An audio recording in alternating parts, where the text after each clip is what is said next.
As the first rays of dawn touched the village of Asa, Dalia hurried back from Mama Ebo's hut with a new sense of purpose. The wise old woman had given her a plan to save her family from the dark secret of the Abidemi shrine. But the plan was risky, and Dalia knew she would have to be brave and careful to make it work. Mama Ebo had warned her, the spirits of the shrine are powerful, but so is a mother's love. Only with courage and a pure heart can you hope to defeat the curse. Dalia couldn't shake the fear in her heart. Tola, her husband, had promised their future child to the spirits for wealth, a secret she'd discovered by sneaking into the forbidden shrine. She knew she couldn't confront Tola yet, but she was determined to protect their family. Dalia spent the next day walking quietly around the house, pretending nothing was wrong. But inside, she was thinking about Mama Ebo's plan. The wise woman had given her a smooth, dark stone and told her to place it under her pillow at night. Hold it close when you sleep, Mama Ebo had said. It will protect you and give you visions of what you must do next. That night, after Tola had fallen asleep, Dalia carefully placed the stone under her pillow. She lay down, her heart pounding with a mix of fear and hope.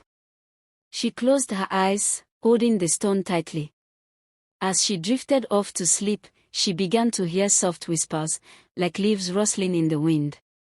Then, in her dream, she found herself standing outside the shrine. The moon shone brightly, casting an eerie glow over the forest. The shrine door opened slowly, and Dalia felt a chill run down her spine. Inside, she saw a shadowy figure kneeling by the altar. It was Tola. He looked sad, almost as if he was trapped. His lips moved, and she heard him whisper, "Forgive me, spirits. Forgive me." Dalia's heart ached for him, but she also felt a surge of determination. She had to break this curse, not only for herself but for Tola, too. The vision faded, and she woke up with the first light of morning, clutching the stone tightly. The next day, Dalia went to visit Mama Ebo again, sharing her dream and asking for guidance. The wise woman listened, her eyes deep and thoughtful. "The spirits are bound to the shrine, but they have a weakness," Mama Ebo explained. "There is a river that runs near the shrine. It is older than the spirits and purer than their curse. If you take water from the river and pour it on the shrine's altar, it may weaken their hold." Dalia felt a spark of hope. The river was not far, and she knew the spirits were strongest at night. That evening, as the sun set, she quietly slipped out of the house, carrying a small clay pot to gather the river water. As she reached the riverbank, she felt the cool night air on her skin. The river flowed silently under the moonlight, its waters shimmering with a soft, magical glow. Dalia knelt by the river and dipped her pot into the water, her heart pounding. She knew this water could help her, but she also felt the weight of the spirits watching her from the shadows. She carefully filled the pot and made her way back to the village, her footsteps light as she avoided the shrine. She hid the pot under a tree, ready for the moment she would need it. The next day, Tola noticed that Dalia seemed distant, her thoughts elsewhere. He frowned, his gaze sharp. "Dalia, where were you last night?" he asked, his voice calm but questioning. Dalia forced a smile. "I couldn't sleep, so I went for a walk by the river," she replied, trying to keep her voice steady. Tola's eyes darkened, but he nodded slowly. "The river is peaceful," he said, his voice softer. But Dalia could feel that he was suspicious, and she knew she had to be even more careful. That night, Dalia knew it was time. She waited until Tola was asleep, then took the pot of river water and quietly left the house. The village was silent, with only the sound of the wind rustling through the trees. Dalia crept through the forest, clutching the pot tightly. The shrine loomed ahead, its stone walls covered in shadows. She took a deep breath and stepped inside, feeling a shiver run down her spine.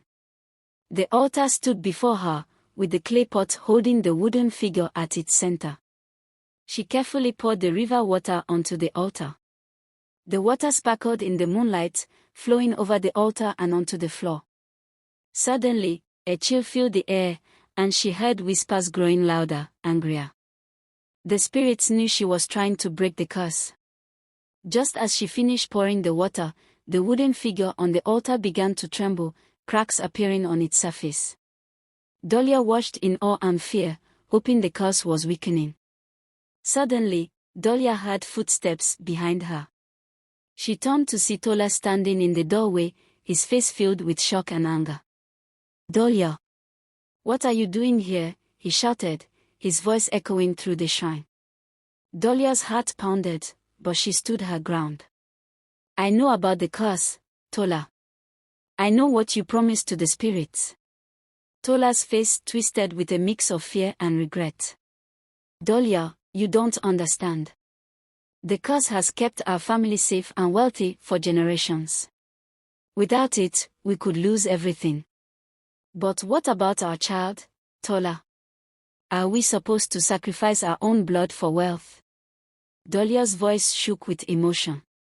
Tola took a step back, his eyes filled with conflict. I didn't want this, but it's too late.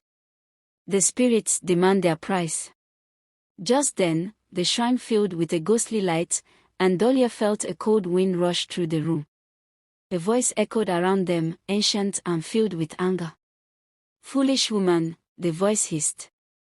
"You cannot break our bonds so easily. Your actions will only bring more suffering." Dalia felt fear grip her, but she stood tall.